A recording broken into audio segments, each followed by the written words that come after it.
உங்க நாமத்தினால ஆண்டவரே நாங்க பிசாசுகளை துரத்தினோம். So in your name, Lord, we cast away. உங்க நாமத்தினால நாங்க தீர்க்கதரிசனம் உரைத்தோம். In your name, Lord, உங்க we நாமத்தினால prophesy. வியாதிகளை சுத்தமாக்கினோம். In your name, Lord, we cleansed.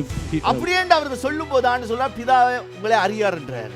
And when he says that, actually, that no one does that. I mean, the one who doesn't do that actually knows. அதாவது அந்த இடத்துல அவங்க செய்த காரியம் தேவனுக்கு பிரியமானதாக இருக்கலாம். So I mean, the things that they do may be favorable to God. ஆனா அவங்களுடைய செயல்களுக்கும் தேவ திட்டத்துக்கும் தேவனுடைய நோக்கத்துக்கும் சரியாக அமைந்திராத பட்சத்திலே அது பாவமாக காட்டப்படுகிறது. கச்சேரி நடத்தணும்னு சொன்னா அதுக்கெல்லாம் இந்த தகுதி தேவைப்படாது. இங்க தேவைப்படுகிற ஒரே தகுதி பரிசுத்தம் தான். I mean, we're not running a concert here. Actually, the only qualification to stand here is the righteousness and the holiness. நான் நடுக்கத்தோட நான் சொல்றேன். I'm telling you sincerely. பலிபீடத்தை நம்ம ஒரு விளையாட்டாக நாம எடுத்துற முடியாது. You should not take this altar. இது நம்முடைய வாழ்க்கையில சாபத்தை கொண்டு வந்தது. This can bring curse in our life. ஆகவே தான் இந்த முன்னுக்கு நின்று எந்த ஊழியத்தை நீங்க பண்றவங்களாக இருந்தாலும் மற்றவர்களை பார்க்கிலும் உங்களுடைய வாழ்க்கையில நீங்க அதிகமாக பரிசுத்தத்தை நாட வேண்டும், விரும்ப வேண்டும், அந்த ஜீவியத்துக்காக உங்க வாழ்க்கையில அர்ப்பணிக்கப்பட வேண்டும்.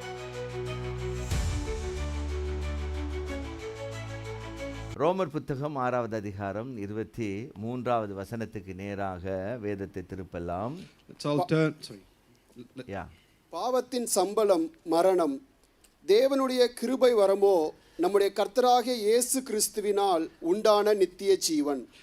Romans chapter 6 verse 23, for the wages of sin is death, but the free gift of God is eternal life through Christ Jesus our Lord.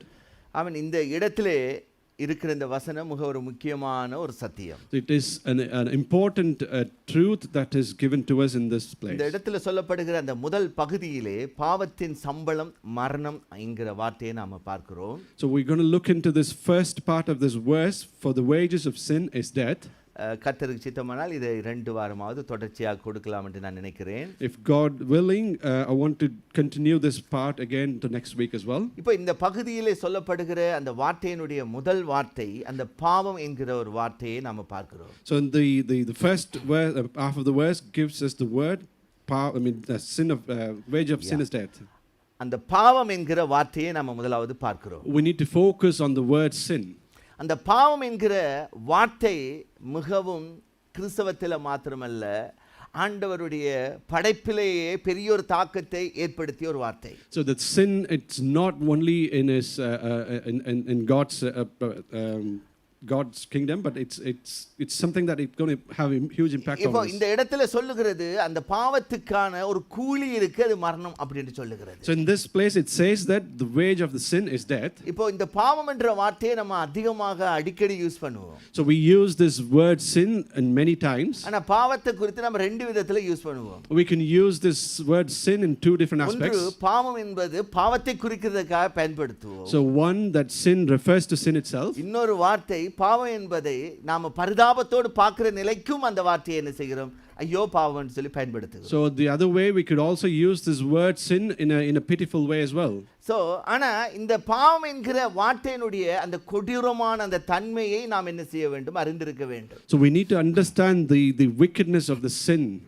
இப்போ இந்த பாவத்தினுடைய தன்மையை புரியத்தக்க விதம் என்று சொன்னால், so to understand the actual wickedness of the sin, இந்த பாவமே இல்லாம இருக்கிற ஒரு பரிசுத்த அந்த தேவனுக்கு முன்பாக நிக்கும்போது மாத்திரம் தான் நாம் அதை உணர முடியும், பார்க்க முடியும்.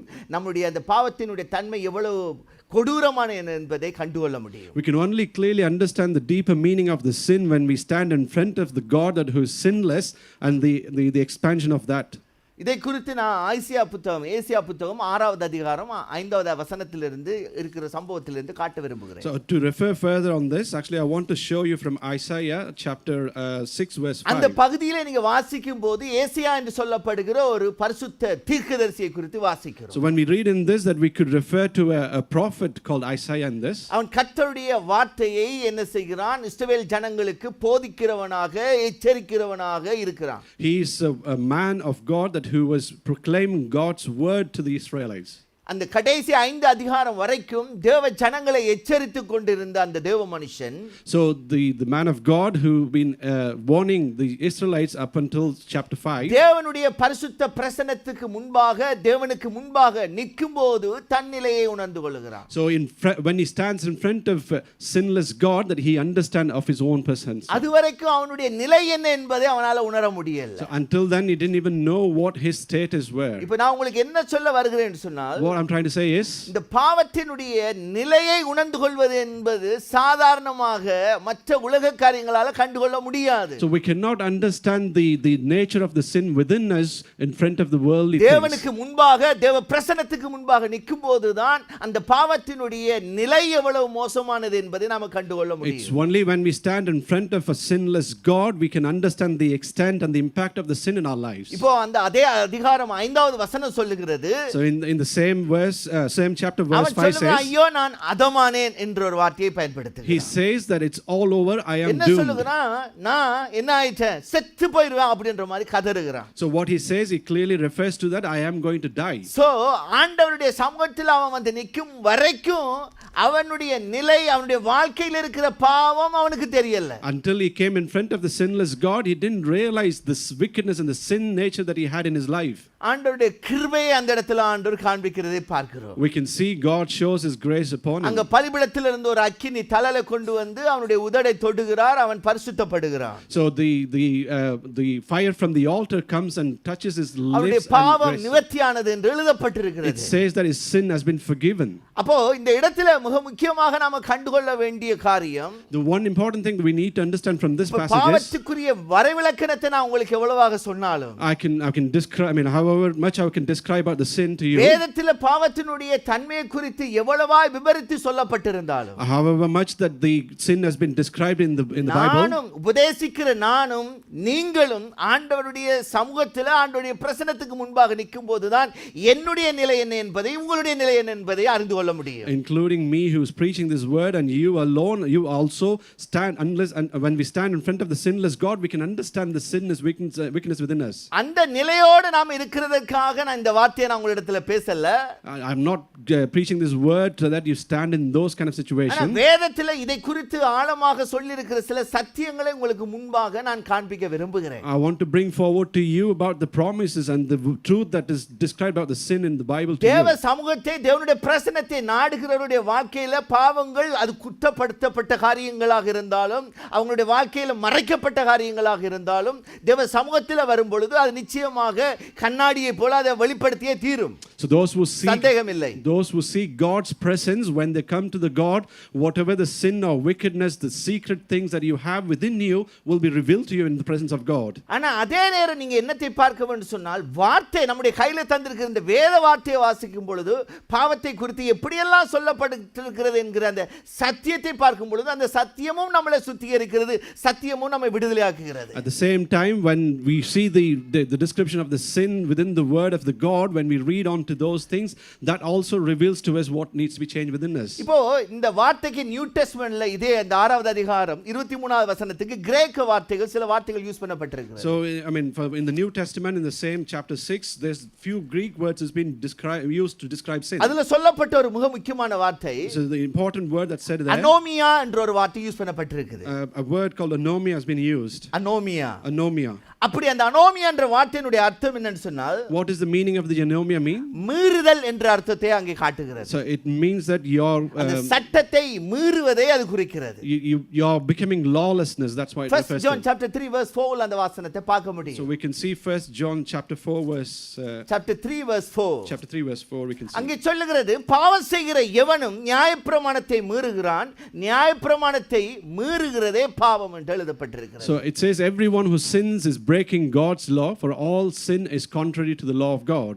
இப்போ இந்த இடத்துல சொல்லுகிற வார்த்தை மிக முக்கியம். It's important, the word that's நம்முடைய been said here. கரத்தில் எழுதி தந்திருக்கிற இந்த நியாயப்பிரமாணம் 613 கட்டளைகளை கொண்டிருக்கிறது. So the commandment that's given to us in our hand is 613. தேவனால் எழுதப்பட்டிருக்கிற அந்த 613 கட்டளைகளையும் நாம் கைக்கொள்ளாமல் மீறும் பொழுது அது நம்முடைய வாழ்க்கையிலே பாவத்தை கொண்டு வருகிறது. So when we don't follow the commandment that's given by God, which is 613, when we don't follow them, the sin comes into our lives. இந்த கட்டளைகள் என்பது தேவன் நம்மேல வைத்திருக்கிற ஆளுகையும் அதிகாரத்தையும் நமக்கு என்ன செய்கிறது, காண்பிக்கிறது. So the commandment that's written by God shows us as authority and the power over us.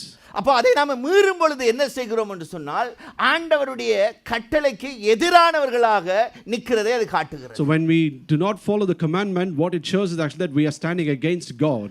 ஆகவே தான் அந்த இடத்திலே வேதம் சொல்லுகிறது அதனால பாவம் உண்டாகிறது என்று சொல்லப்படுகிறது. That's why the Bible says that because of that the sin happens. அப்போ அந்த வார்த்தை மிக முக்கியம். It's important that இந்த word. அனோமியான்ற வார்த்தை நம்முடைய வாழ்க்கையில ஏதோ ஒரு விதத்துல நாம் என்ன செய்திருக்கிறோம், மீறுதலுக்குள்ளே இருந்து கொண்டே இருக்கிறோம். So the anomia word, in our life one way or the other actually we have ஆண்டவருடைய சில கட்டளைகளை கேட்கொண்டாலும் சில கட்டளைகளை நாம மீறும் பொழுது அங்கே பாவத்துக்குட்படுகிறவர்களாய் இருக்கிறோம். So when we kind of listen to some of the commandment and not follow the certain commandments, that's when we overcome and go fall into sin. அதே போல இன்னொரு வார்த்தையும் யூஸ் பண்ணப்பட்டிருக்கிறது. The same way another word has been used. Hamartia என்ற ஒரு வார்த்தை. Hamathia. அந்த வார்த்தையினுடைய அர்த்தம் இலக்கை தவறுதல் என்ற ஒரு அர்த்தத்தை கொடுக்கிறது. So hamathia refers to becoming lawlessness and missing out on the ஒரு target. இலக்கை நாம் தவறுவதும் பாவமாக அந்த இடத்துல பார்க்கிறோம். So missing the target is also becoming sin. ஆண்டவர் ஒரு மனுஷனை கிரியேட் பண்ணும்போது ஒரு இலக்கை வைத்து என்ன செய்கிறார், கிரியேட் So பண்ணியிருக்கிறார். when God creates a man, he ஒரு sets a target for பர்பஸோடு ஒரு him. நோக்கத்தோடு கிரியேட் He பண்ணியிருக்கிறார். gives him a purpose for him. அவன் பரிசுத்தத்துக்கு நேராக தேவ சித்தத்துக்கு நேராக நடக்க வேண்டும்.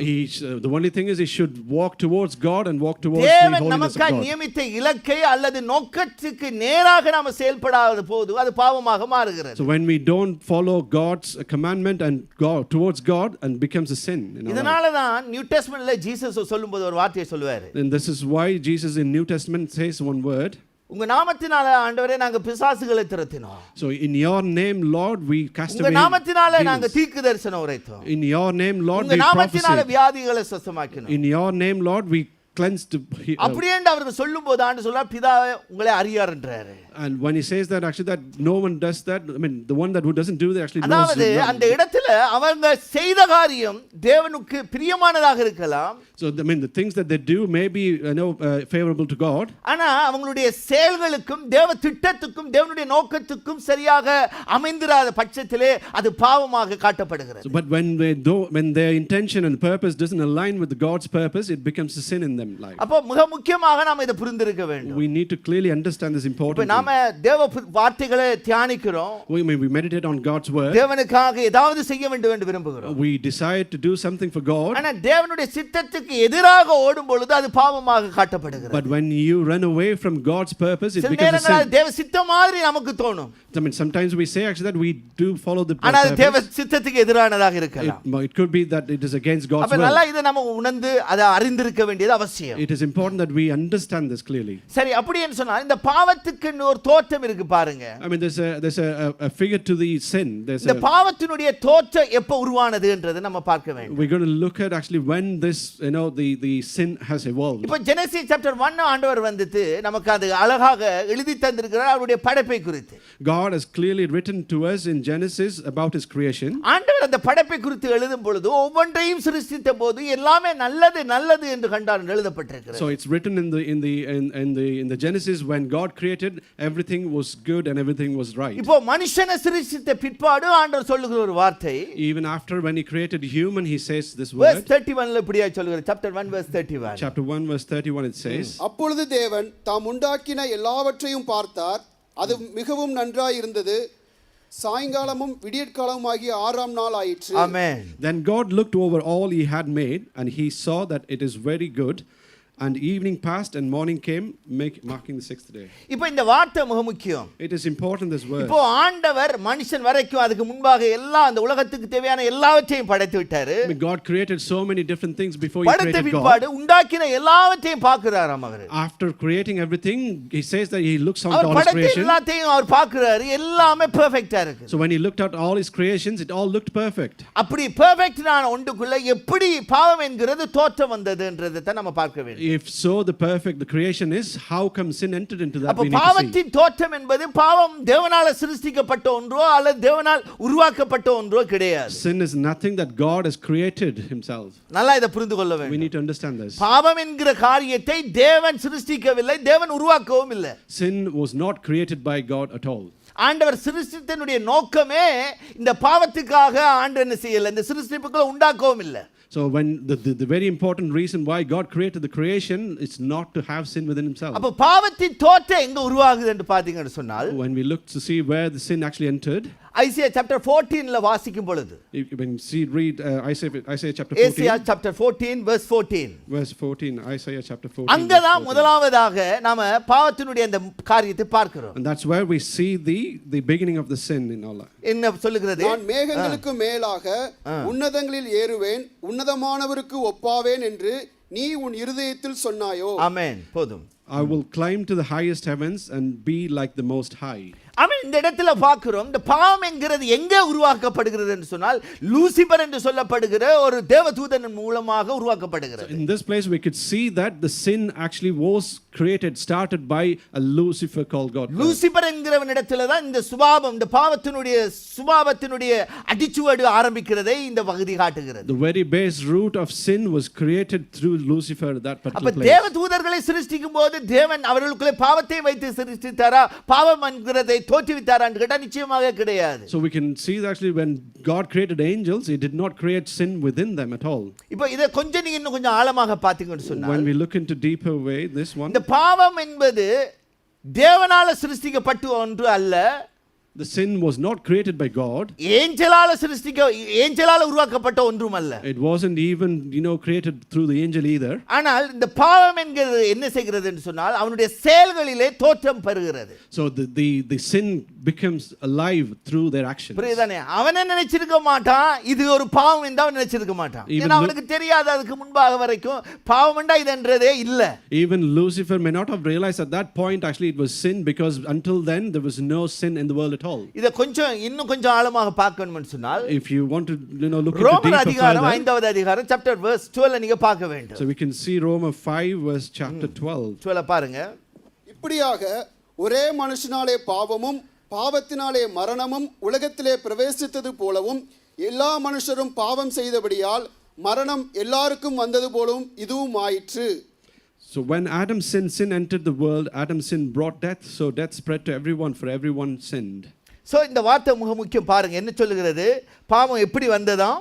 So what it says, how the sin entered the world. ஒரே மனுஷனாலே பாவமும் பாவத்தினாலே மரணமும் உலகத்தில் பிரவேசித்தது போல அப்படி எழுதப்பட்டிருக்கிறது. So it says that because of the one man that he created, he fell into sin and brought the sin into the இப்போ world. இந்த பகுதியை நாம பார்க்கும்போது நல்லா புரிந்து கொள்ள வேண்டும். When we look at this phase, actually we இந்த need to understand பாவத்தினுடைய clearly. முதல் அடையாளம் லூசிபரிடத்தில் காணப்படுகிறது. So the first impression of sin was seen in அவனுடைய Lucifer. கரைப்பட்ட வாழ்க்கையை என்ன செய்கிறான், ஆண்டவர் படைத்த முதலாவது மனிதனுடைய வாழ்க்கையிலே என்ன செய்கிறான், அதை காண்பிக்கிறான். So he shows his sin through the first man created by God, Adam. அதனால தான் அந்த வசனம் அப்படி சொல்லுகிறது. And that's why the verse clearly says that. அப்போ அந்த ரெண்டு பகுதியில நாம பார்க்கிற காரியம் அங்கே தேவனுக்கு சம்பந்தமே கிடையாது. We can see in those instances actually there's no விழுந்து போன ஒரு தேவதூதனுக்கும் இங்கே பார்க்கும்போது தேவனால் படைக்கப்பட்ட ஒரு நல்ல மனுஷனாக உருவாக்கப்பட்ட ஒரு மனுஷனுக்குள்ளாகவும் இருந்து என்ன செய்கிறது, இது தோற்றம் பெறுகிறது. So in these two places we could clearly see that the sin was not created by God. It's only through Lucifer and the man created by God, Adam. இந்த ஹமார்ட்டியா என்ற வார்த்தையினுடைய இன்னொரு அர்த்தம் அதுதான். Another meaning of hamartia is also the அதுல same. எழுதும்போது ஒரு வார்த்தை அதுல எழுதுறாங்க. So when they write about this, they write அது another thing. தானே உருவான ஒன்றாம். It's something that, அதாவது அந்த பாவம் என்பது தேவனால் உருவாக்கப்பட்டது அல்ல, மனுஷனுடைய மீறுதலால் அவனாகவே தேடிக்கொண்டு உண்டு. it clearly says actually the sin wasn't created by God, but it came into existence by man's own fault. So ஆகவே இந்த பாவத்தினுடைய தோற்றத்தை நம்ம பார்க்கும்போது நல்லா புரிந்து கொள்ள வேண்டும். இன்றைக்கு நானும் நீங்களும் கூட என்ன நினைச்சிடக்கூடாதுன்றே ஐயோ மற்றவனை என்ன செய்கிறோம், தப்பு பண்ணும்போது ஐயோ இவனால தான் நான் விழுந்துட்டேன், இவனால தான் இந்த பாவத்தை செய்துட்டேன் அப்படின்னு சொல்லிட்டு நாம காரணங்களை சொல்லுவோம். So when we try to understand the sin, we need to understand that it is not created by people around us. We often blame others actually, but it's actually come within us first. ஆனா நல்லா புரிந்து கொள்ள வேண்டும் நாம. We need to really understand this clearly. பாவம் என்பது நம்முடைய ஒவ்வொரு செயல்களிலும் அது தோற்றம் பெற முடியும். So the sin can be displayed or demonstrated in each and every of actions. இப்போ ஆண்டவர் என்ன செய்கிறாருன்னு சொன்னா காயினை பார்த்து ஒரு வார்த்தையை சொல்லுவாரு. Lord looks at Cain and says a word. என்ன சொல்லுவாரு? What does he say? உன்னுடைய வாசல் படியில பாவம் என்ன செய்யும்? படுத்திருக்கும் அப்படின்னுவாரு. He says that at your doorstep sin is going to அந்த lay. வார்த்தை மிக முக்கியம். That's important. அந்த வார்த்தை என்ன சொல்கிறது? வாசல் படியில படுத்திருக்குமா. I mean that word says clearly that the sin is going to lay in your doorstep. Genesis chapter 4 ல வாசிக்கிறோம். We can see that in Genesis chapter 4. ஆனா Genesis chapter 6 ல வந்தீங்கன்னா But when you come to Genesis chapter 6, அங்க வாசல் படியில இல்ல. it wasn't at the doorstep. Chapter 6 verse 5 ல சொல்லுகிறது. Chapter 6 verses 5 அங்க says, பாவம் எங்க இதயத்திலே இருக்குது. I mean that sin entered into your heart. புரியுதா? பாவம் என்பது எங்க இருக்கு? இப்ப வாசல் படிக்கு போறதுல இங்க இதயத்துக்குள்ளே வந்துச்சு. I mean it doesn't have to stay at the doorstep, it comes into your heart itself. அப்போ இந்த பாவத்தினுடைய தன்மையை நாம என்ன செய்ய முடியாதுன்னா வெளியே வச்சு பார்க்கவே முடியாது. I mean so we cannot see the sin outwards from us. இப்ப அது இதயத்துக்குள்ள வந்துச்சு. It has come into our அதனால heart. அந்த வசனம் சொல்லுகிறது. That's why the verse says there. First நீங்க பார்க்கலாம் Genesis chapter 6 verse 5. We can see in Genesis chapter 6 verse 5. மனுஷனுடைய அக்கிரமம் பூமியிலே பெருகினது என்றும் அவன் இருதயத்தின் நினைவுகளின் தோற்றமெல்லாம் நித்தமும் பொல்லாததே என்று கர்த்தர் கண்டு. ஆமென். போதும். The Lord observed the extent of human wickedness on the earth, and he saw that everything they thought or imagined was consistently and totally evil. இப்போ எங்க பார்க்கறோம்னு சொன்னா அந்த பாவத்தினுடைய நிலை எங்க இருக்குதுன்னா உள்ளே நம்மளோட கூட இருக்குது. So we can see clearly where the sin is. It's within our heart itself. இப்போ எரேமியா 17வது அதிகாரத்தை எடுத்தீங்கன்னு சொன்னார். When you go into Jeremiah Jeremiah chapter 17 verse 9 சொல்லுகிறது. Chapter 17 verse 9. எல்லாவற்றை பார்க்கிலும் இருதயமே திருக்குள்ளதும் மகா கேடுள்ளதுமாய் இருக்கிறது. The human heart is the most deceitful of all things and desperately wicked. இந்த வார்த்தை மிக முக்கியம். It is important that we அப்ப understand. எங்க இருக்குது பாவம்னு சொன்னா இந்த இருதயத்துல இருந்து என்ன செய்கிறது? செயல்பட ஆரம்பிக்கிறது. So it clearly shows that actually the sin resides within us. ஆறாவது அதிகாரத்துல இருந்து பார்க்கும் பொழுது ஆண்டவர் மனுஷனுடைய இருதயத்தை எப்படி பார்க்கல? நல்லதா பார்க்கல. So from Genesis chapter 6 we can அங்க see விழுந்தனுடைய தாக்கம் இப்ப மனுஷனுடைய சரீரத்திலே அவனுடைய இருதயத்தை என்ன செய்து விட்டது? கரைப்படுத்தி விட்டது. Because from chapter 6 we could see God does not see the sin as his creation at all actually, because when it comes into his heart it starts to affect his behavior.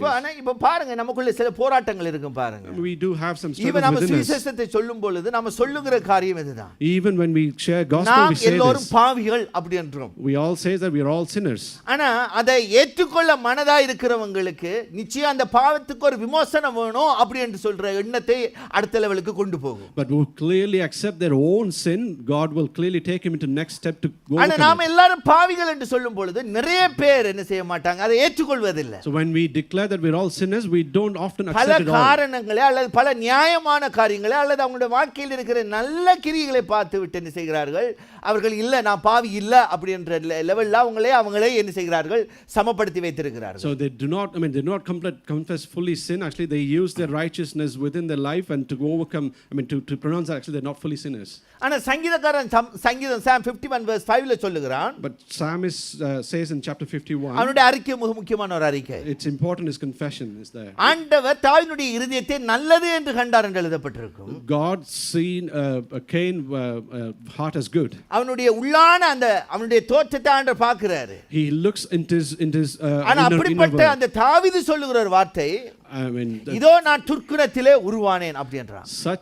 Such is the person David. He says that actually I was born out of sin. 51 verse 5 ல சொல்லுகிறாரு. It says 51 என் தாய் என்னை பாவத்திலே கற்பந்தரித்தாள் அப்படி என்று சொல்லுகிறார். He says my mother conceived me in sin. அதாவது அவன் தன்னுடைய ஜெபத்திலே தான் ஒரு பாவி என்பதை என்ன செய்கிறான்? ஏற்றுக்கொள்கிறான். That's why he accepts that actually I'm a sinner.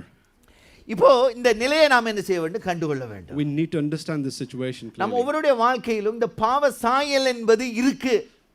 Each and every one of our lives we have this reflection of பாவத்தினுடைய sin. சுபாவங்கள் நம்முடைய வாழ்க்கையில காணப்படுது. We have the characters of sin within our lives. இப்போ இதை நாம் கண்டுகொண்டோம் என்று சொன்னால் தான் அதில் இருந்து விடுவிக்கப்பட முடியும். Only when we realize this we can be delivered from this. இப்போ ரோமர் 8வது அதிகாரம் 3வது வசனத்தை எடுத்தீர்கள் என்று சொன்னால், If you look at Romans 8 verse 3, let's read it. Romans verse 8:3.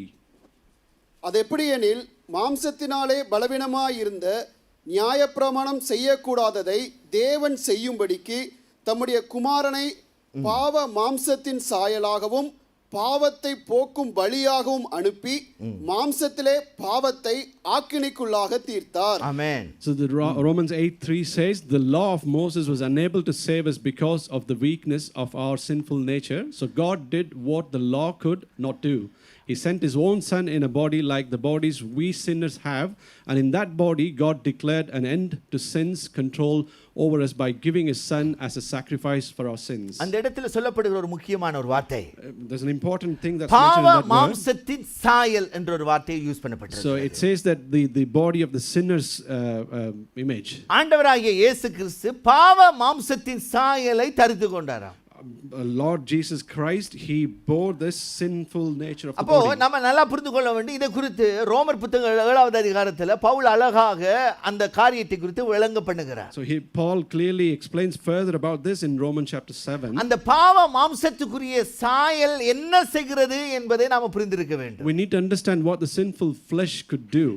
இதை குறித்து தான் 8வது அதிகாரம் 5வது வசனத்தில் ரோமர்ல சொல்லும்போது சொல்கிறார், மாம்சத்தின் படி நடக்கிறவர்கள் மாம்சத்துக்குரியவைகளை சிந்திக்கிறார்கள். So hence why he says in Romans chapter 8 verses 5 that actually the sinful man behaves in a sinful way. அப்போ நான் உங்களுக்கு சொல்ல வருகிறேன்னு சொன்னால், இப்போ வாசப்படியில் அல்ல தூரமாக வைத்து பார்க்கிற ஒரு காரியம் அல்ல. பாவம் என்பது நம்முடைய வாழ்க்கையோடு நம்முடைய சரீரத்தோடு ஒட்டப்பட்ட ஒன்றாகவே வேதத்திலே பார்க்கிறோம். So what I'm trying to emphasize here is that actually the sin is something that you cannot see at your doorstep. We need to understand that it entered us. Actually we need to reflect on that and understand it clearly. அழகாக ரோமர் chapter 7 verse 17ல Pavul சொல்லுகிறார். So in Romans chapter verse 17 he says clearly, ஆதலால் நான் அல்ல எனக்குள் வாசமாயிருக்கிற பாவமே அப்படி செய்கிறது.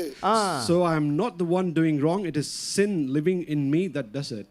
இப்போ அந்த இடத்துல அவர் என்ன சொல்ல வருகிறான்னு சொன்னால், எனக்குள்ள வாசம் பண்ணுகிற பாவம் அப்படின்றார். What he's trying to say is that actually it's the sin that is living within me. இப்போ பவுல் இந்த வார்த்தை எழுதும் பொழுது நல்லா புரிந்து கொள்ள வேண்டும், பவுல் வேத பிரமாணத்தின்படி அவன் பரிசுத்தவான். I mean, as per law of commandment, Paul was a righteous guy. ஆனா அவன் சொல்லுகிறான், எனக்குள்ளே இந்த பாவ சாயல், இந்த பாவத்தினுடைய சுபாவம் இருக்கிறது என்று சொல்லுகிறான். But he's the one who says that actually the sinful nature is within me. ஏன்னா நான் நல்லது செய்ய விரும்பினாலும் எனக்குள்ள ஒன்று இருக்கு, அது செய்ய விடுதில்லை.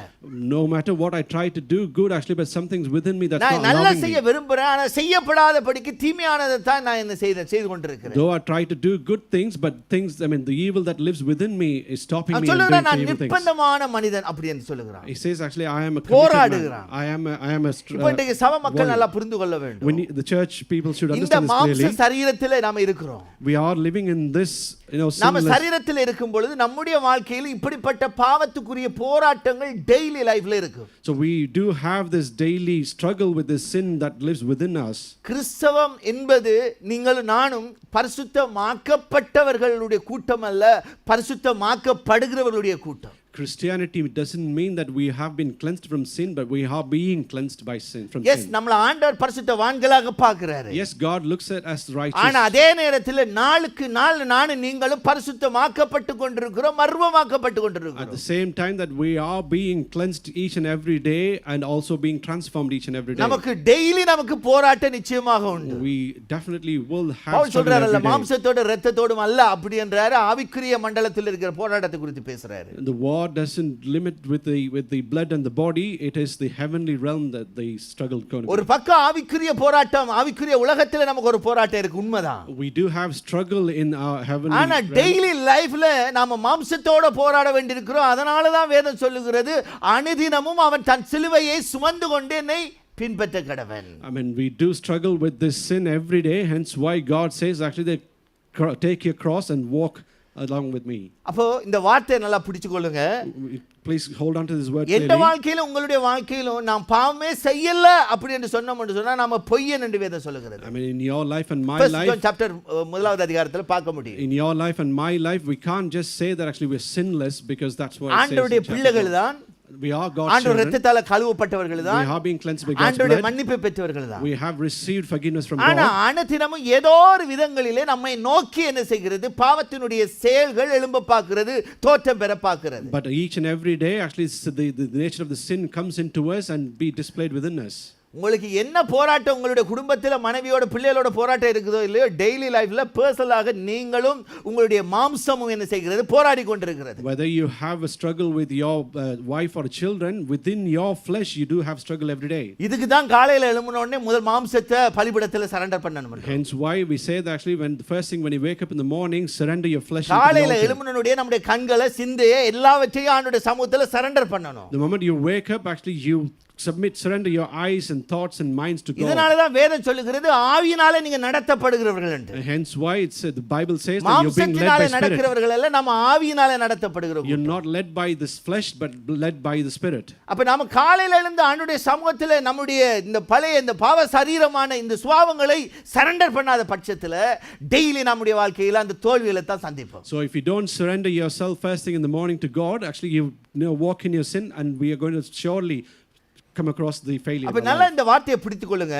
Please hold on to this word clearly. பாவத்தை குறித்து ஒவ்வொருடைய வாழ்க்கையிலும் நம்ம ஒவ்வொரு விதமான கற்பனைகளோட இருப்போம். I mean, we might imagine about the sin in each and every one of our lives. சில பேர் நினைக்கிறாங்க என்னுடைய வீக்னஸ், என்னுடைய நான் வந்து அதுக்கு வீக்கா இருக்கேன் அப்படின்றோம். I mean, some might say actually that the sin within me is ஏதோ the ஒரு காரணத்தை weakness. சொல்லி என்ன செய்கிறோம், காண்பிக்கிறோம் பாருங்க. We might use one word or the other ஆனா actually try and பாவத்தினுடைய describe sin. கொடூர தன்மையை நீங்க புரிந்து கொள்ள You வேண்டும். need to understand the wickedness of the sin பாவத்தை within. நீங்க சாதாரணமாக பார்க்கவே முடியாது. You cannot take it lightly. வேத புத்தகத்துல இந்த நியாயப்பிரமாணத்தை குறித்து பவுல் அப்போஸ்தலன் என்ன செய்கிறார், இஸ்ரவேல் ஜனங்களோட பேசும்போது கம்பேர் பண்ணி பேசுகிறார். So when Paul speaks to Israelites, he uses the commandment from the Bible and refers it to இந்த them. நியாயப்பிரமாணத்தை பெற்ற இஸ்ரவேல் ஜனங்களுக்கு தான் அந்த முதலாவது அதிகாரத்துல இருந்து மூணாவது நாலாவது அதிகாரம்லாம் பார்த்தீங்கன்னு சொன்னால் இஸ்ரவேல் ஜனங்களுக்கு பேசுகிறதை பார்க்க முடியும். I mean, we can see that he talks to the Israelites about the commandment from the chapter 1 to 5. நியாயப்பிரமாணத்தை பெற்றவர்களும் பாவிகள் என்பதை மூணாவது அதிகாரத்தில் அவர் சொல்லுகிறார். எல்லாரும் பாவிகள் அப்படின்றார். In chapter 3 he says that though you have received the commandment of law, you still are sinners. அப்போ அவர் சொல்லிப்பட்டே சொல்லுகிறாரு, இந்த நியாயப்பிரமாணம் அப்ப என்னத்தை காண்பிக்கிறது, என்னத்தை கொண்டு வந்தது அப்படின்னு சொல்லுகிறார். What he's trying to say to them is actually what this commandment brought to you. இப்போ அதுக்குரிய விளக்கத்தை 7வது அதிகாரத்துல கொடுக்கிறார். So he gives further explanations in chapter 7 about Same it. chapter 7 verse 7ல பார்க்கிறோம். So we can see chapter verse 7 verse 7. ஆகையால் என்ன சொல்லுவோம், நியாயப்பிரமாணம் பாவமோ அல்லவோ, அல்லவே பாவம் இன்னதென்று நியாயப்பிரமாணத்தினால் நான் அறிந்தேனே அன்றி மற்றபடி அறியவில்லை. இச்சையாதிருப்பாயாக என்று நியாயப்பிரமாணம் சொல்லாதிருந்தால் இச்சை பாவம் என்று நான் அறியாமல் இருப்பேனே. Well then, am I suggesting that the law of God is sinful? Of course not. In fact, it was the law that showed me my sin. I would never have known that coveting is wrong if the law had not said you must not covet. இந்த வார்த்தையை கொஞ்சம் ஆழமா பாருங்க. Let's look at this deeply. இப்போ இந்த பிரமாணம் மாத்திரம் நம்முடைய கையில வரலன்னு சொன்னால், இந்த கையில இருக்கிற வேத புத்தகம் மட்டும் நம்ம கையில இல்லைன்னா, if we didn't have the Bible in our hand at all, நம்ம பாவத்தை வரையறுக்கவே முடியாது. we cannot understand எது பாவம் என்று நம்ம பட்டியலிட்டு இருக்கவே முடியாது. we could not list out which is sin and which is not sin. Thank God ஆண்டுடைய அந்த கிருபைக்காக நான் ஆண்டவருக்கு நன்றி செலுத்துகிறேன். Thank God for his grace that he's given us the word to us. நம்மலாம் மனச்சாட்சி காலத்துல இந்த மோசைக்கு முன்னாடி இருந்திருந்தா அவங்களுடைய நிலை அவங்க மனச்சாட்சியை வச்சு தான் ஜட்ஜ் பண்ணி இருக்கணும், ஆண்டவருக்கு எதெல்லாம் பாவம்ன்றதை அவங்க ஜட்ஜ் பண்ணி கொண்டே இருந்திருக்கணும். I mean, imagine actually if you lived before Moses, it's your inner conscience that would have been, given the moral standards to அது God. எவ்வளவு சேலஞ்சா இருந்திருக்கும் தெரியுமா? Do you know how challenging it would be? அவங்க மனச்சாட்சி மட்டும் சரியா இருக்கலன்னு சொன்னா அவங்களுக்கு அவங்க செய்யறதெல்லாம் ரைட் மாதிரி தான் இருந்திருக்கும். ஆண்டவர் பார்வையில ரைட் என்று நினைச்சிட்டு பண்ணிருப்பாங்க. Imagine if they didn't have the right conscience in them, actually whatever they did, they would have thought themselves that they're doing right. ஆனா அந்த மனச்சாட்சி காலகட்டத்திலே இருந்தவர்கள் கூட தேவனோடு நடக்கத்தக்கவர்களாக வாழ்ந்திருக்கிறார்கள். I mean, even in those period actually we could see that people have walked ஆனா with இந்த God. நியாயப்பிரமாணம் என்னத்தை கொண்டு வந்திருக்குது பாத்தீங்கன்னா, But what the commandment brought to them எது எல்லாம் பாவம் என்பதை அது என்ன செய்கிறது, சுட்டிக்காட்டுகிறது. it also refers to what are the sins, what are not sins. அந்த பாவம் என்னது, இச்சியாதிருப்பாயாக அப்படின்னு சொல்லக்குள்ள நமக்கு காட்டுகிறது. அப்ப இச்சித்தால் பாவம் என்று. I mean, when we wish the sin within our life, and that becomes sin. இப்போ சில நேரங்கள்ல நம்ம சில இதுக்கெல்லாம் வசனம் தேடுவோம் பாருங்க. I mean, we look at இந்த all பாவத்து பட்டியலுக்குள்ள சிகரெட் பத்தக்கூடாது என்று சொல்லி போடலையே pastor. So when we don't want to be stuck in the sin, actually we look குடிக்க கூடாது என்று போடலையே பாஸ்டர். We look for லிஸ்ட்டை verses. தேடுவாங்க. We look for verses to kind of make இல்லையா? excuses that it's not கிளப்ல போய் meant. Dance ஆடக்கூடாதுன்னு சொல்லலையே It pastor. doesn't say that you don't drink, you அப்படி don't போடலையே go dance in the பைபிள்ல. club. It doesn't say in the Bible. இப்படி தான் வசனங்களை தேடுவாங்க. This is how people look for verses ஆனா to.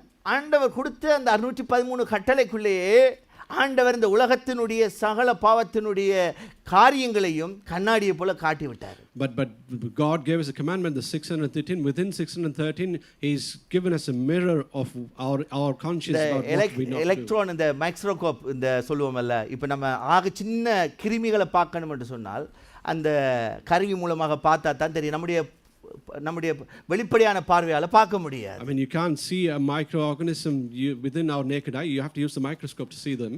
இப்போ இந்த உலகத்தினுடைய பாவத்தை பார்க்கணும்னா இந்த வேதம் என்கிற வெளிச்சத்திலிருந்து பார்க்கும்போது தான், இந்த கண்ணாடி ஊடாக பார்க்கும் பொழுது நாம் எதெல்லாம் பாவம் என்பதை வரையறுக்க முடியும். But when we see the world through the word of God in the Bible, we can clearly understand what are sin, what are not sin. இப்போ நானும் நீங்களும் என்ன செய்ய முடியாது, சாக்கு போக்கு சொல்ல முடியாது. இதுல எழுத்தின் வடிவத்தில் இப்படி இது பாவம் என்று எழுதப்படலையே என்று சொல்ல முடியாது. So we cannot, you and me cannot make excuses that it says that it's clearly not written in the Bible that is not sin. அதனால தான் அந்த 10 கட்டளைகள் பார்த்தீங்கன்னு சொன்னால் சில கட்டளைகள் ஒரு பொதுவான கட்டளையாகவே அந்த இடத்துல இச்சையாதிருப்பாயாக, பிறர் பொருளை இச்சையாதிருப்பாயாக, அந்த வார்த்தைக்குள்ளே பலவிதமான இச்சைகளை குறித்து அந்த காரியம் காட்டுகிறது. Hence why some of the commandment in the first 10 commandment, it clearly shows that actually that it includes do not be lustful. ஆகவே நம்ம கொஞ்சம் ஆழமாக என்ன செய்ய வேண்டும், இந்த பாவத்தை குறித்து அறிந்திருக்கணும். Hence why we need to clearly understand deeply about this sin. இப்ப கையில தந்திருக்கிற இந்த கண்ணாடியை வச்சிட்டு நீங்க உங்க வாழ்க்கையில காணப்படுகிற பாவத்தை உங்களால கண்டுகொள்ள முடியலன்னா, I mean, if you can't see the sin within you in your life through the word of the God, நீங்களும் நானும் பரிதவிக்கப்படத்தக்கவர்களா இருப்போம். you and me will be in a pitiful இந்த situation. கண்ணாடியே இல்லாத காலத்துல வாழ்ந்த பரிசுத்தவான்களை குறித்து, மோசேக்கு முன்பாக இருந்தவர்களை குறித்து வேதம் சொல்லுகிறது அவர்கள் பரிசுத்தவான்கள் என்று. I mean, the people who lived before Moses without the word of God, the Bible clearly refers to some of them, they were righteous people. அப்படி அவர்களால வாழ முடியும்னு சொன்னால், நம்முடைய கரத்தில் இந்த கண்ணாடியை தந்த பிற்பாடும் நான் சாக்கு போக்கு சொல்லி கொண்டு பாவத்தை குறித்து என்னால் வரையறுக்க முடியலையே என்று சொல்லிட்டு ஏதாவது ஒரு காரணங்களை சொல்லி கொண்டிருப்போம் என்று சொன்னால், வசனம் தெளிவாக சொல்லுகிறது, ஆண்டவர் யாரிடத்தில் அதிகமாய் கொடுக்கிறாரோ அவர்களுக்கு அநேக அடிகள் அடிக்கப்படும் என்று சொல்லப்படுகிறது. So if the people before Moses could live a sinless life, we have this word within us. Actually, if we can't live a sinless life, God says for those who's given more will be put through most of the இப்போ problems. இஸ்ரவேல் ஜனங்களுக்கு அந்த 613 கட்டளைகளை கொடுத்தாரு. I mean, for Israelites he gave 613 அவங்களுக்கு commandments. கொடுத்ததை பார்க்கல நமக்கு அதிகமாக கொடுத்திருக்கிறார். Compared to them, God has given to us more. இந்த நியாயப்பிரமாணத்தை நம்முடைய கையில தந்து, He's given இதை எழுதி தந்த பரிசுத்தாவியானவரையும் நமக்குள்ள தந்திருக்கிறார். He's given the word and also given us the Holy Spirit who's written the அப்ப word to அதிகமாக us. ஆக்கின யாருக்கு வரும் நினைக்கிறீங்க? To whom the judgment will be more. யாருக்கு வரும்? Who do you think? நமக்கு தான், சபைக்கு தான். மறந்துடாதீங்க. அதனால தான் வசனம் சொல்லுது, நியாய தீர்ப்பு தேவனுடைய வீட்டில முதலாவது தொடங்கும் என்று சொல்லுது. So it is for the church and the people who have the word of the God, the judgment will be given more. Hence why the Bible says the people will be judged அப்ப more. நம்ம those who have பாவத்தோட the word. விளையாட முடியாது பாருங்க. We can't play with the sin. பாவத்துக்கு நம்ம சாக்கு போக்கு சொல்லவே முடியாது. We cannot make excuses for sinning. வேதத்துல பார்க்கிற சாக்கு போக்கு சொன்ன சம்பவங்கள் எல்லாம் பார்க்கிறோம். I mean, we can see in the Bible actually people ஸ்பெஷலாக who have இந்த used இடத்துல excuses இருக்கிற for வாலிப sinning. பிள்ளைகளுக்கு சொல்றேன். To these youth especially I'm உண்மையிலேயே saying இந்த this. ஆராதனை நடத்தும் போது இப்ப அடுத்த பெட்சை வந்துட்டு லீட் பண்றதுக்கு விட்டுருக்கிறோம். I mean, we've led the other batch to lead in the youth ஆனா team. நான் சொல்றேன், பெனையா என்னுடைய மகன் தான். Benaiah is pastor's son. ஆனா அதே நேரத்துல நான் சொல்றேன், At the same time, யார் இந்த பலிபீடத்துல நின்னாலும் உங்களுக்குள்ள பரிசுத்தம் இல்லைன்னு நினைக்க கூடாது. whoever stands on this altar, if you don't have holiness within you, you should not stand. ஏன் சொன்னால் இந்த இடம் ஒரு பரிசுத்தத்துக்கென்று வேறு பிரிக்கப்பட்டவர்கள் நிற்கிற இடம். Because this altar is, தேவனுடைய உன்னதமான பணியை செய்கிற இடம். this is consecrated for the holiness and அப்ப for அந்த God's அதுக்கு goodness. to ஏற்ற see. பரிசுத்த ஜீவியம், அந்த பரிசுத்த வாழ்க்கைக்கு நம்முடைய வாழ்க்கையில முக்கியத்துவம் இருக்கணும். So you should have this righteous life within you. இப்போ நம்ம ஒரு கச்சேரி நடத்தணும்னு சொன்னா அதுக்கெல்லாம் இந்த தகுதி தேவைப்படாது. இங்க தேவைப்படுகிற ஒரே தகுதி பரிசுத்தம் தான். I mean, we're not running a concert here. Actually, the only qualification to stand here is the righteousness and the holiness. நான் நடுக்கத்தோட நான் சொல்றேன், I'm telling you sincerely, with பலிபீடத்தை நம்ம tremor, ஒரு விளையாட்டாக நம்ம எடுத்துட முடியாது. you should not take this altar இது as நம்முடைய lightly. வாழ்க்கையில சாபத்தை கொண்டு வந்து விடும். This can bring curse in our ஆகவே life. தான் இந்த முன்னுக்கு நின்று எந்த ஊழியத்தை நீங்க பண்றவங்களாக இருந்தாலும் மற்றவர்களை பார்க்கிலும் உங்களுடைய வாழ்க்கையில நீங்க அதிகமாக பரிசுத்தத்தை நாட வேண்டும், விரும்ப வேண்டும், வேண்டும், அந்த ஜீவியத்துக்காக உங்க வாழ்க்கையில் அர்ப்பணிக்கப்பட வேண்டும். So whatever ministry work that you do in front in the altar, actually compared to other people, you should, keep this holiness within you sincerely. இதை நீங்க எப்படி பார்க்கறீங்கன்னு தெரியாது. I don't know how you see this. இப்ப culture மோகம் நிறைய போய் கொண்டிருக்கு. We've been driven towards cultural things. புரியுதா? நான் இங்க நடக்கிற சொல்றேன், இங்க சபைக்குள்ள இல்ல, இந்த இங்கிலாந்து தேசத்துல நடக்கிற சொல்றேன். I'm referring to the things that's happening in England. ஒரு காலகட்டத்துல கிறிஸ்தவ மேரேஜ்னு சொன்னா சினிமா பாட்டு போட மாட்டாங்க. So once upon a time, if there is a Christian marriage, they will not play a secular நான் சொல்றேன் songs. பெந்தெகோஸ்தல் சர்ச்சஸ்ல. I'm talking about Pentecostal churches. ஒரு காலகட்டத்துல வந்து பாத்தீங்கன்னு சொன்னால் கிறிஸ்தவ மேரேஜ் என்பது சபையில நடக்கும், எல்லாமே அங்க ஒரு சாட்சி இருக்கும். When Christian marriage were held in the church, it will be a testimonial ceremony. There's no இப்போ secular music in there.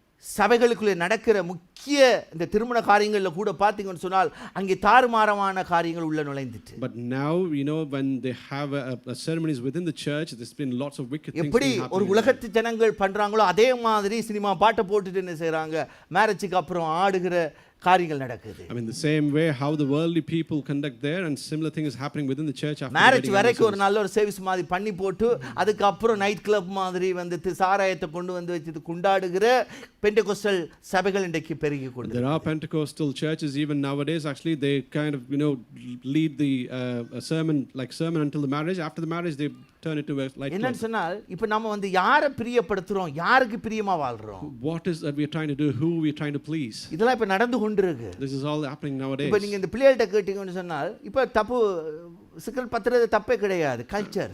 If you ask the children nowadays, actually, smoking a cigarette is a அது culture. மாதிரி தான், அது ஒண்ணுமே இல்ல. They don't see it as a big issue. அந்த அளவுக்கு அவங்களோட மனசாட்சி செத்து போகுது. And that's how their conscience has been dead. கஞ்சா விக்கிறது பாவம் இல்லன்ற அளவுக்கு போகுது. Selling ganja. கஞ்சா குடிக்கிறது தாண்டி கஞ்சா விக்கிறதும் பாவம் இல்லையா? Selling cannabis is not இதெல்லாம் a இப்ப sin போய் கொண்டிருக்கிற anymore. காரியங்கள். That's what's happening. அவங்களுக்கு என்ன சொல்ல வர்றேன்னா, what I'm trying to say is, பாவத்தை ஆண்டவர் அழகாக வேறு பிரிக்கும்படிக்கு இந்த வேதத்தை கையில தந்துட்டாரு. God has clearly written about sin, the characters within the Bible for us to know. பாவத்தை ஆண்டவர் பார்க்கிற விதத்திலிருந்து நானும் நீங்களும் பார்க்கணும். We need to see the sin through the lens of God. தேவன் பார்க்கிற பார்வையிலிருந்து பாவத்தை பார்த்தால் மாத்திரம்தான் அந்த பாவத்தை சீ என்று உதறுவோம். Only when we see through God's eyes the sin, only then we will தேவன் பார்க்கிற விதத்திலே பார்க்காமல் மனுஷ பிரகாரமாகவோ அல்லது வேற பார்வையில இருந்து பார்த்தீங்கன்னு சொன்னால் அது பாவம் உங்களுக்கு இனிப்பு மாதிரி தான் தெரியும். If you look at the sin through your naked eyes, not through God's eyes, the sin may look very sweet to you. ஆனா இனிப்பு உங்களுக்கு கொஞ்ச நாளைக்கு டேஸ்டா இருக்கலாம். Sweet might taste sweet for a bit. அந்த வசனம் அழகாக சொல்லுகிறது. And that verse clearly says, பாவத்துக்கு என்ன இருக்கு? கூலி இருக்கு. The wage of the sin is நாம death. செய்கிற ஒவ்வொன்றுக்கும் அது வந்துட்டு இப்போ பாத்தீங்கன்னா நித்திய ஜீவனை பற்றி பேசும்போது அந்த வசனம் சொல்லி முடியும், தேவனுடைய கிருபை வரமோ, அதாவது தேவனால் கொடுக்கிற ஒரு ஈவு. The verse clearly says that the life about the eternity, it's about the grace that God's given to us. தேவன் வந்து என்னுடைய செய்யை வைத்து தருகிற காரியம் அல்ல. It's not that நான் God, எப்படி இருக்கிறேன் என்பதை அடிப்படையாக வைத்து தருகிற ஈவு அல்ல நித்திய ஜீவன். the eternity is not based on your righteous life, ஆனா but it's a பாவம் gift. என்ன செய்கிறது என்று சொன்னால் என்னுடைய செய்யையும் சார்ந்திருக்கிறது, என் மனதையும் சார்ந்திருக்கிறது. But the sin is demonstrated through your actions and through your mind. அப்ப நல்ல தேவ பிள்ளைகள் புரிந்து கொள்ள வேண்டும், God's children should clearly understand பாவம் this. என்பது என்னுடைய செய்கையையும் என்னுடைய சிந்தையையும் கூட சார்ந்திருக்கிறது. Sin refers to your inner self and also old your டெஸ்ட்மென்ட்ல behavior. அதிகமாக ஆண்டவர் பேசுகிற காரியங்கள், It's the same thing that God இந்த speaks பாவம் என்ன more in the செய்கிறது? Old Testament. தேவனுடைய உறவை பிரிக்குது.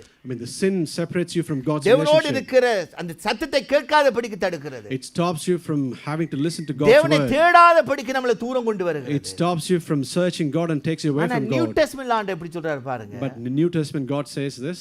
சிந்தையில பார்த்தாலே போதும், சிந்தையில நினைச்சாலே போதும், அவன் விபச்சாரம் செய்தாயிட்டுன்றார் பாருங்க. Even if you see lustfully, you've already committed the adultery. That's what அப்ப God மைண்ட் says. அளவுல நினைச்சாலே பாவம் என்று சொன்னால், இப்போ இந்த தந்த நியாயப்பிரமாணம் தந்த கட்டளையை பார்க்கலாம், ஆண்டவருடைய கட்டளை தான் ஆக பாவத்தினுடைய தன்மையினுடைய கோரத்தை இன்னும் விவரமா எடுத்து காட்டுது. If you're seeing somebody sinfully, through your mind, you're already committed sin. That's what the இப்போ இங்க New Testament உட்கார்ந்து says. கொண்டே நீங்க பாவம் செய்ய முடியும். You can commit sin even whilst you sat down ஏன் here. பாஸ்டர் விளையரா அறுக்குறீங்க? மனசுல நினைச்சாலே போதும், முடிக்க மாட்டீங்களா? பசிக்குது, எங்க வீட்டுக்கு போகணும். தேவ வார்த்தையை அவமதித்தால் பாவம். If you ignore God's word, it's a sin. சிந்தையில நீங்க நினைச்சாலே போதும். Even if you பாவம் think in செய்துட்டீங்க. your mind, you already committed sin. பாருங்க, பாவம் தூரமாவே இல்ல. It's not far away from you. ஆண்டவருடைய ஆலயத்துக்குள்ள இருந்து கொண்டே பாவம் செய்ய முடியும். You can do the sin within the church itself. புரியுதா? You can. வேதம் தெளிவா சொல்லுது. Bible clearly says. நம்ம இந்த பாவத்தினுடைய தன்மையை நல்லா புரிஞ்சிருக்கணும். We need to understand the அதுக்கு characteristics of கூலி sin. இருக்குன்றதை மறந்துடாதீங்க. We should understand there's இந்த wages to பாவத்தினுடைய that. விளைவுகளை குறித்து நான் வர்ற வாரத்துல நான் பேச In விரும்புறேன். the next coming week, I will ஆனா இந்த talk about பாவத்தின் தன்மையை புரிஞ்சிருங்க. We need to understand the nature of the நம்முடைய sin. உணர்ச்சிகளை, நம்முடைய மாம்சத்தை நானும் நீங்களும் கட்டுப்படுத்தணும். We need to clearly control our தேவன் thoughts and தந்திருக்கிற இந்த minds. பரிசுத்த ஜீவியத்துக்கு முக்கியத்துவம் கொடுக்கணும். We should give priority to the holy God life that He has given us. என்னுடைய வாழ்க்கையில், உங்களுடைய வாழ்க்கையில் இந்த வேதத்தின்படி வாழ்க்கை இருக்கணும் என்பதற்கு முக்கியத்துவம் இருக்கணும். We should give priority to that. You and my life should be based on the word இந்த of the God. பாவத்தினுடைய அடிமைத்தனத்தை முறிக்கிறதுக்கு தான் இயேசு கிறிஸ்து சிலுவையில பலியானாரு. To overcome the sin, only God gave Himself in இந்த the சிலுவையை நோக்கி பார்க்கும் crucifixion. பொழுது என்ன நமக்கு காட்டுகிறது? When we look at the cross, what it says to us, பாவத்தினுடைய தண்டனையை அவர் எனக்காக ஏற்றுக்கொண்டதை காட்டுகிறது. He took the punishment of the sin for me in the cross. அவருடைய சரீரத்தின் தோற்றத்தை அந்த சிலுவையில தொங்கிய போது இருந்ததை ஐசியா தீர்க்கதரிசி பார்த்த அந்த வடிவத்தை பார்க்கும் பொழுது, So when Isaiah, in his vision saw the flesh that's been hung on the cross, அவருடைய தோற்றத்தை குறித்து சொல்கிறார். அந்த தொங்கும்போது, சிலுவையில தொங்கும்போது இருந்த தோற்றத்தை பல ஆண்டுகளுக்கு முன்பாகவே அவர் பார்க்கிறார். so many years before it happened, Isaiah could see in his vision the அந்த flesh that's been hung பாவத்தை on the cross. சுமந்ததனுடைய விளைவு அவர் எப்படியாக அவருடைய தோற்றம் மாற்றப்பட்டது என்பதை காட்டுகிறது. Because that he was carrying all our sins, his flesh was disfigured. நம்ம நல்லா புரிந்திருக்கணும். We need to understand this. இன்றைக்கு அந்த கிருபையை நாம அசட்டை பண்ண முடியாது. We should not ignore the grace that's பாவத்தை given to நீங்க us. சிம்பிளாக பாவத்தை என்னவோ பார்க்காதீங்க. சில பேர் பாவத்தை பால் போல குடிப்பாங்க. Do not see the sin lightly. Some people, do sins as if nothing. ஆனா அதனுடைய விளைவு ஒன்று இருக்குன்றதை மறக்காதீங்க. But you should know there's a. அந்த டைம்ல எல்லாம் போச்சு, அதுக்கப்புறம் அந்த ஆண்டோட அழுது பிரயோசனம் You கிடையாது. should clearly understand there's definitely a wage for your sin, and after that you cannot come and cry into the God's கண் presence. கெட்ட பின் சூரிய நமஸ்காரம் பண்ண முடியாது. You cannot. என்ன சொல்ல போறீங்க? கண்ணு பாழா போன பிறகு, When your eyes had fallen, சூரிய நமஸ்காரம் பண்ற மாதிரி தான் நீங்க பாவத்தினுடைய விளைவெல்லாம் வந்த பிறகு ஐயோ ஆண்டவரே எனக்கு உதவி செய்யுங்கன்னு கதறது இருக்கும். You cannot come to God after committing sin and then say that actually. வசனம் அதனால சொல்லுது, ரட்சணிய நாள் இன்றைக்கு, அனுக்கிற நாள் இன்னைக்கு. That's why the Bible clearly says actually it's a blessed day today, and it's நம்ம a வாழ்க்கை day அப்படி of ஒரு பரிசுத்த salvation. ஜீவியத்துக்கு வேறு பிரிக்கப்பட்ட கூட்டம் நாம. We are being separated for that kind of life. நாம எந்த இடத்துல இருந்தாலும், எந்த சூழ்நிலையில இருந்தாலும் சரி. No matter where we are and which situation we are. நல்லா புரிந்து கொள்ளணும். உங்க நெத்தியில இந்த நெத்தியிலும் ஆண்டவருக்கு பரிசுத்தம் என்று எழுதப்பட்ட கூட்டம். In your forehead and my forehead, actually, it's written that we have been separated for God's holiness. We should have this thought in our mind. ஆரோனுடைய சிரசில ஆண்டவர் என்ன செய்கிறாரு, அந்த தலைச்சீராவை வச்சிருப்பாரு. In Pharaoh's head, actually, he's got something in his head. Aaron Levi கோத்திரம் ஆசாரியன், Yeah. சரியா? அப்போ அவனுடைய இரண்டு மகன்களையும் ஆண்டவர் அடிச்சிடுறாரு. God hits two of Aaron's children. அந்த அவர்கள் மரித்த உடனே ஆண்டவர் சொல்லுவாரு, நீ அந்த சரீரத்தை தொடக்கூடாது, உன்னுடைய தலையில் இருக்கிற அந்த தலைப்பாகையை கலட்டக்கூடாதுன்னுவார். God clearly instructs Aaron, do not touch that deceased body and do not touch the turban that you have on your head. அது ஈஸியான ஒரு காரியம் கிடையாது. It's not an easy thing. அவனுடைய சொந்த பிள்ளைகளுக்காக அவன் அழ முடியாது. நீ அழக்கூடாதுன்றாரு. He could not cry நீ for தொடக்கூடாது, நீ அழக்கூடாது, நீ பாகையை கலட்டக்கூடாது. You could not cry for your own son's death. At the same time, you should not remove your turban. And that's the blessing. அவ்வளவு பரிசுத்தம். That's the holiness. அப்போ ஒரு வேறு பிரிக்கப்பட்ட வாழ்க்கை என்பது லேவி கோத்திரம். இப்படி 12 கோத்திரத்தில் ஒரு லேவி கோத்திரத்தை சூஸ் பண்ணி அந்த 12 கோத்திரத்துக்கு முன்பாக ஆண்டவர் தன்னுடைய மாதிரியை காண்பித்தாரோ, இதே போல தான் இன்றைக்கு உலகத்தில் என்னை உங்களை வேறு பிரித்து நானும் நீங்களும் அவருடைய அடையாளங்களாக இந்த பூமியில வைத்திருக்கிறார். Exactly the same way God has given 12 tribes, among which the Levites been given actually, and he expected a full holiness from them. It's the same way that God has separated us from all the worldly life and expects the same holiness within us as well. கர்த்தருக்கு பரிசுத்தம் என்று அந்த தலைச்சீராவில் எழுதியிருக்கும். It's written that it's for God's glory that's in your head. கர்த்தருக்கு பரிசுத்தம் என்று, Holiness for God. Yeah. நல்லா புரிந்து கொள்ளுங்க. You should understand clearly. இப்போ எந்த வாழ்க்கையிலும் உங்க வாழ்க்கையிலும் அது very very important. It is important in yours and my life. அப்ப அந்த பாவத்தினுடைய தன்மையை புரிஞ்சிருங்க. You should understand the nature of the sin. நம்முடைய பாவ சாயல் நம்மள்ட்ட இருக்கு. Yes, we have this அந்த sinful டெய்லி nature. நானும் நீங்களும் பரிசுத்தமா வாழணும். But we need to live a holy life every day. That's what we அதுக்கு call. வேண்டிய கிருபைகளை தேவன் அளவற்ற விதத்துல நமக்கு தந்திருக்கிறார். For that God has given us abundant grace to overcome all the sin. ஆனா எந்த இதுக்கு நம்ம சாக்கு போக்கு சொல்லவே கூடாது. We should not give any excuses to anything in our சாக்கு life. போக்கு சொல்லாம எல்லாத்தையும் சரண்டர் பண்ணணும். Do not make any excuses, instead நம்ம surrender பாவத்துல fully. இருக்கிறதுக்குரிய நிலைக்கு காரணம் வேற யாருமே இல்ல. There's no other reason why we are falling in Adam sin. ஏவாளை சாட்டுற மாதிரி நானும் நீங்களும் சாட்ட முடியாது. We can't make, blame Adam as like Adam. தாவீதை போல blamed நாம Eve. இருக்கணும். We need to live life like David. நான் தான் பாவம் செய்தேன். I said இந்த ஆடுகள் என்ன செய்தது? it was me who sinned. இப்படிதான் What நம்ம the sheep has இருக்கணும். done. This is how we should see. மற்றவங்களை காரணம் சொல்லக்கூடாது. We should not blame others. அப்படியாக நம்ம சரண்டர் பண்ணும் பொழுது And if you surrender that way, பாவத்தை மேற்கொள்வதற்குரிய கிருபையை நம்ம வாழ்க்கையில பார்க்க முடியும். for surely God will give us a grace அப்படியே to எழுந்து overcome the நிக்கலாம், sin in ஜெபம் our பண்ணலாம். life. Please எழுந்து stand ஜெபம் up and let's all pray. Thank you, Lord. அப்படியே எழுந்து நிக்கலாம்.